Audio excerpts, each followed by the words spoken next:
Hey guys, welcome back to another video. I know you probably didn't expect me to drop another one so soon, but I thought I would open some of these 1985 Donruss cards that I've been holding for a while.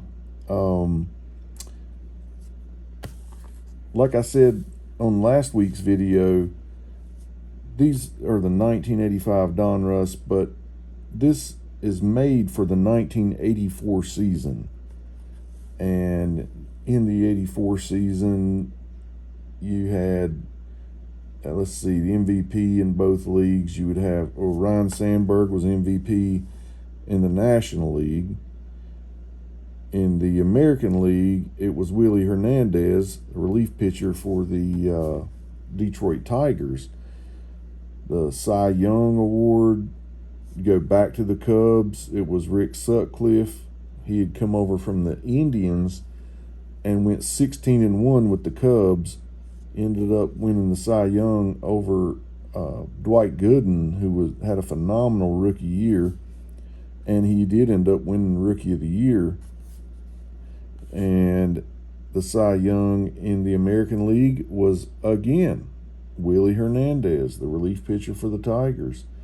So Tigers had a heck of a season in 1984.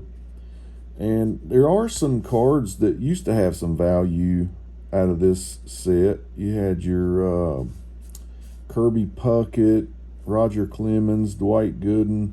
I don't know how they're holding up these days, but again, I don't care about the value of the cards. I just the sentiment.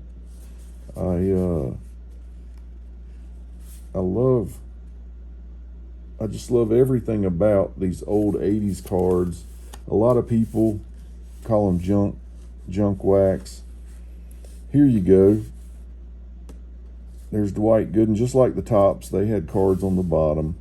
There's the card of the Lou Gehrig puzzle that you're getting. With each pack, you get, I think, 3 puzzle pieces. I can't remember.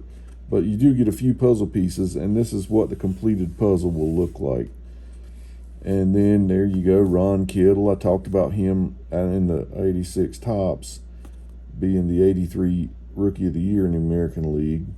Here's the 84 Rookie of the Year in the National League, 84 MVP in the National League. But let's get into this and see who we can talk about. Let's see here. I'll try to do these a little faster than I did last week. Not many people are watching that video. I don't blame them. I tend to talk quite a lot when I open cards. There's what the pack looks like. And let's see what we can get in here.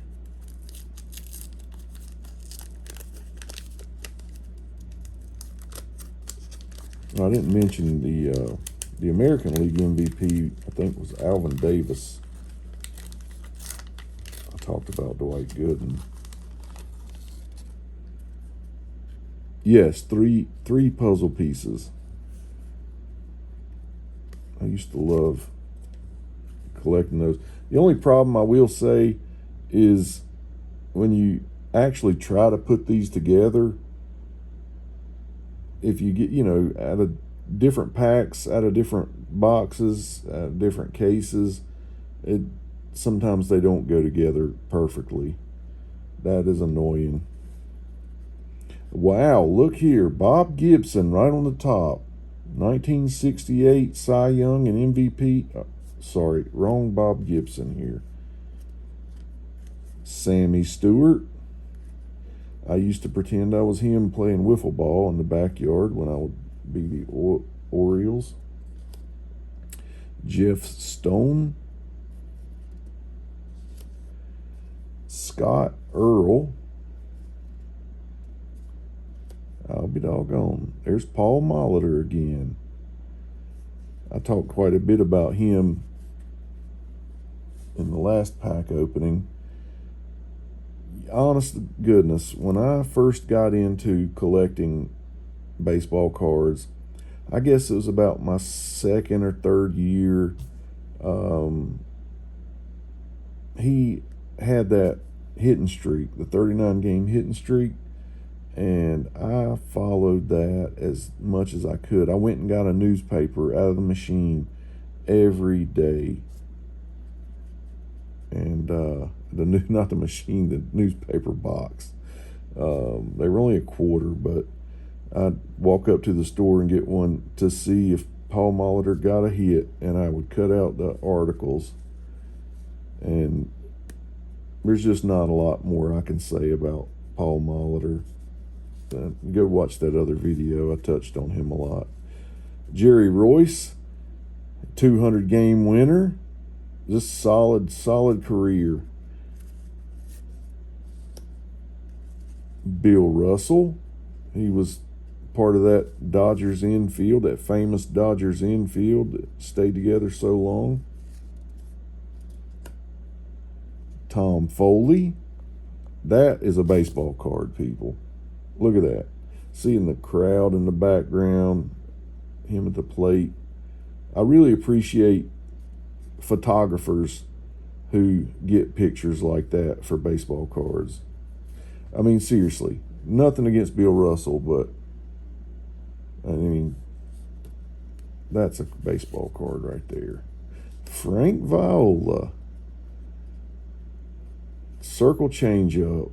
He won 24 games, and Cy Young, let's see, was that 87, 88? Let's see, 86 was Clemens. 80 was Clemens. Did he win it again in 87? And then Viola in 88? Or was it 86 Clemens, 87? No, Clemens won 2 in a row. I'm gonna say 88 American League MVP, 24 wins. He was a stud. Big tall dude. Rich Dotson. Cal Ripken. How you like that? Doesn't say Cal Ripken Jr. on there. We all know about Cal Ripken's consecutive game streak. It's just unbelievable. Matt Olson right now is approaching 900 games. But what did Cal end up with? 2,600 games in a row? It's insane. 26 and change, I think. But my Cal Ripken story is this. You heard me say that I pretended I was Sammy Stewart when I was a kid playing wiffle ball in the backyard. I liked the Orioles when I was a kid. I liked the Oilers in football too. I guess that's why I'm getting tongue-tied every time I try to say Orioles. I loved the Orioles when I was a kid. And if you love the Orioles when you're young, when I was young, he had to be one of your favorite players. And I loved everything about Cal. So in 96, I go to spring training. And I'm thinking that's the year, that season. So this was prior to the 96 season. I'm thinking Cal, that was the season he broke Gehrig's record. Well, I am trying so hard. I went and watched the Orioles play, and Cal was on deck, and I am in the second row, maybe third row, standing up, yelling, "Hey, Cal, turn around. Let me get a picture, bud. Lifelong fan here." And I'm telling you, I was 20, 25 feet away. He refused. I saw him act like he was about to look over his shoulder and kind of see who was yelling at him. He refused, absolutely refused to turn around. And I think it was because I was a grown man, and that bothered me.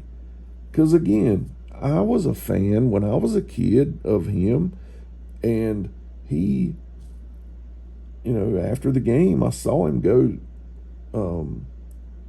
It was out towards the outfield when they were exiting, and he signed autographs for kids for a little bit, just a very little bit, but he did.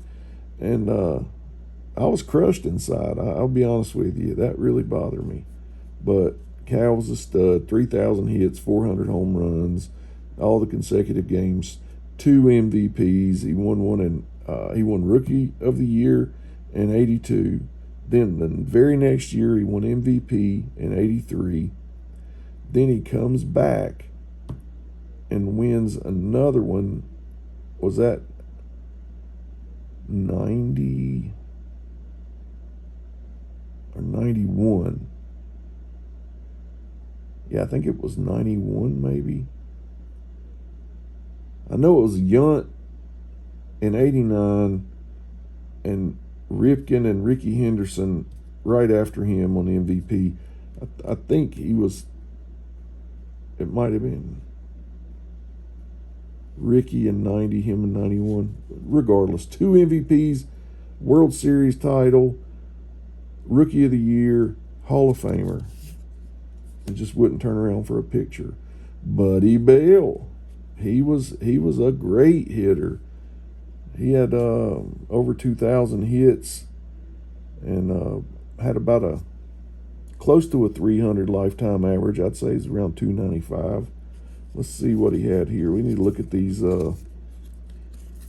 Anyway, the back. I need to show you the back.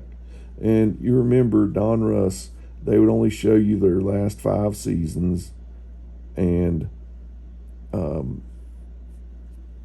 they would tell a little bit.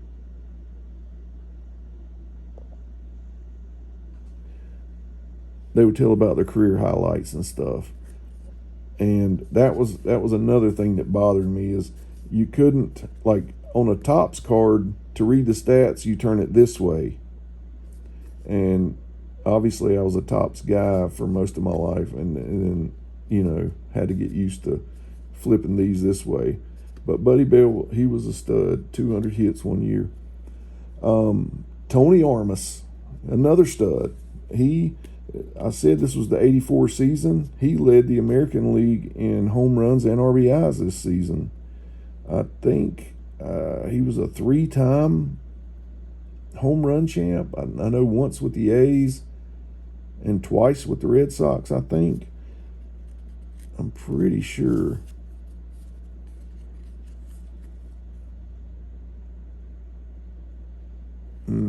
Well, maybe he didn't lead with the A's, but he had 35 in 1980.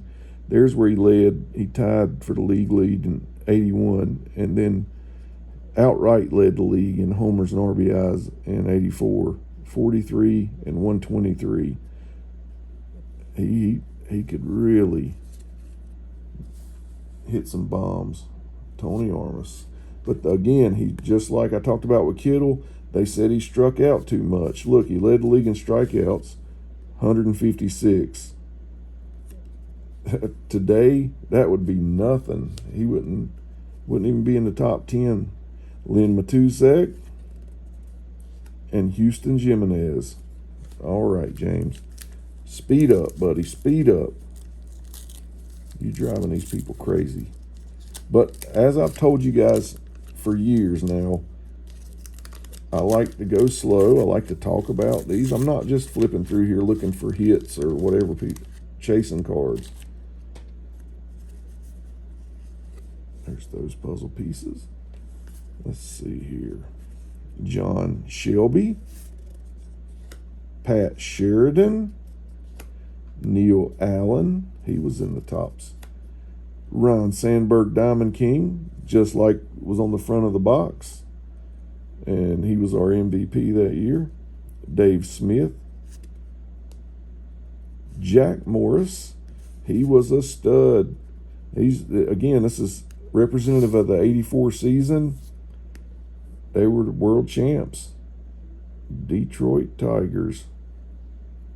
Sparky Anderson was coaching them. And Oh, Jack Morris. He again, everybody knows he's a Hall of Famer now, winningest pitcher of the 80s, the decade of the 80s. And let's see how he did. He was 19-11 for the 84 Tigers. Look, he'd won 20 games in 83. Led the league with 14 wins in 81. Led the league with 232 strikeouts in 83. And then I remember in that game against Smoltz when he was with the Twins and in the World Series, both the Twins and the Braves had gone from worst to first, made it to the World Series, and him and Smoltz had that epic pitching matchup. Mike Lacoste. There, that was on the back of the box. That's what the puzzle's going to look like. Bruce Bochy. Dave Rucker. Bobby Meacham. He showed up in several of my openings. George Foster. Woo! He thought he should have won the 1976 MVP, but his teammate for the Reds, Joe Morgan, won his second in a row. Joe won 75 and 76 MVP. George Foster raised hell in the press that thought he should have won the MVP. That's kind of tacky if you ask me. But what did he do about it? He came back in 77 and had a year for the ages. 52 home runs, 149 RBIs. He went off. Broke Johnny Bench's team record for RBIs. I think Johnny Bench had 148 and he broke it by one. He had 1,000 RBIs over a 10-year period. I know that. He started out with the Giants back in early 70s. Him and Dave Kingman were on the same team. Dave, he ended up leading the league in home runs a couple years. And George Foster did too. And they started out as teammates in the early years. So right here,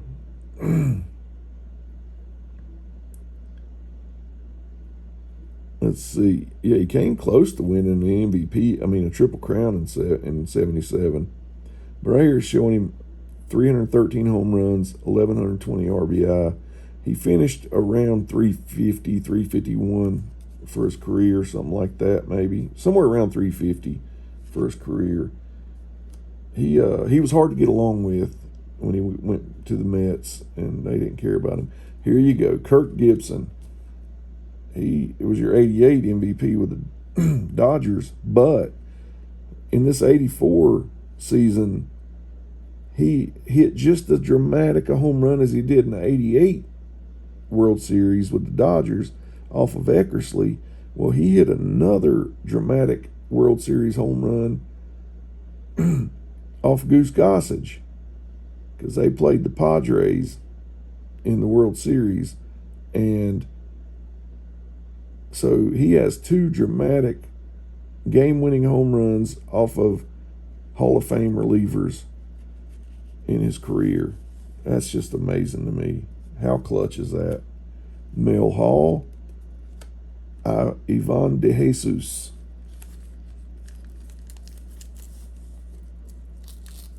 I wish Kirk Gibson could have stayed healthy. I would have loved to see what his career would have looked like had he been able to play 150 games at least regularly. He just couldn't do it. There we go. Another puzzle piece. And another Hall of Famer, Raleigh Fingers. He set the all-time save record with 341. Excuse me, guys. Okay, he won the Cy Young and the MVP in 1981, and he is in the Hall of Fame and that mustache should be in the Hall of Fame. That's what you think of when somebody says Raleigh Fingers. Obviously, to think of the saves, but they think of that mustache too. He won 3 World Series in a row with the A's. He's just amazing pitcher. Tim Hullett, Ed Romero, Ken Dixon, Gary Maddox. Gary Maddox, he had a solid career, 17 or 18 years. Rupert Jones, Bobby Clark, Franklin Stubbs, Rick Honeycutt, Ron Oster, Darrell Brown. Wow, look at there, Tom Seaver. Tom Terrific. He had come over from the Mets. You know, he started with the Mets, and greatest player in Mets history, 3 Cy Youngs, and he went to the Reds and then came back to the Mets. And, I mean, everybody in New York was just excited, but he just didn't, there was something wrong there. He had a crappy season there, and they traded him to the Sox. He ended up winning his 300th game there, and retired with 310 311 wins. But he got his 300th win on the same day that Rod Carew got his 3,000th hit. I think that's a cool little factoid. Mike Boddicker, 20-game winner with the Orioles. I think he had a heck of a, when he was a rookie, I think he struck out like 15 people in a World Series game or a playoff game or something. But, this was the year he won 20. 279 ERA, 20 wins. How would you like to have been him to lead the league in wins and ERA and a relief pitcher win Cy Young and MVP the year you do that? That's tough. Oh, look, tied a playoff record with 14 strikeouts in the ALCS in 83. That's what I was thinking of. I said 15. 14 strikeouts. And I said he was a rookie. It was 1983. He was not a rookie. Yeah, I guess he was, technically. Hell, he'd only played in 10 games up to then. Okay. Yeah, he was a rookie. I'm not crazy. A rated rookie. I used to love seeing that. Russ Stephens. Tom Hinkie. I've never seen this card in my life. That trips me out. This guy, he was a submarine pitcher. Just pitched in 90 games in a season several times. Ended up with over 1,000 games pitched. And, Jesus, excuse me. That's not who this is. I was thinking of Kent TeColvey. Tom Hinkie, he was a strikeout machine relief pitcher. He pitched for the Blue Jays, I believe. Yeah, he got popular for the Blue Jays. And Kent TeColvey, why did I think that? He was not a submarine pitcher, but he had a heck of a high strikeout per 9 innings, and just a heck of a relief pitcher. 300 saves in his career, and I can't believe I've never seen this card before. This could be his rookie card. he would kill me if he knew I thought he was Kent TeColvey. What? That was weird.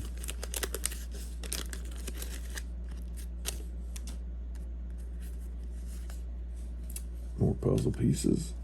Here we go. Last of the batch. Charlie Moore, Ray Burris, Bill Doran,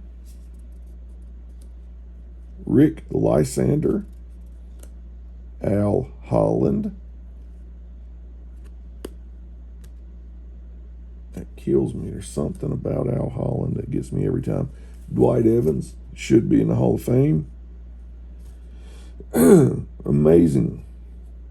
He's high on all the Red Sox leaderboards for career.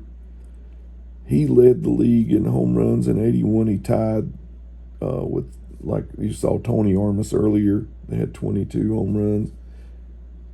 There were like 4 or 5 people tied. Bobby Grich, Eddie Murray, Dwight Evans, and what's his head I just talked about? Tony Armas. But, yeah, Dwight Evans, right fielder, just a heck of an arm. Heck of a career. 380 home runs, probably 1,400 RBIs, over 2,000 hits. I think he should be in the Hall of Fame. Kurt Bavacqua, Rick Miller,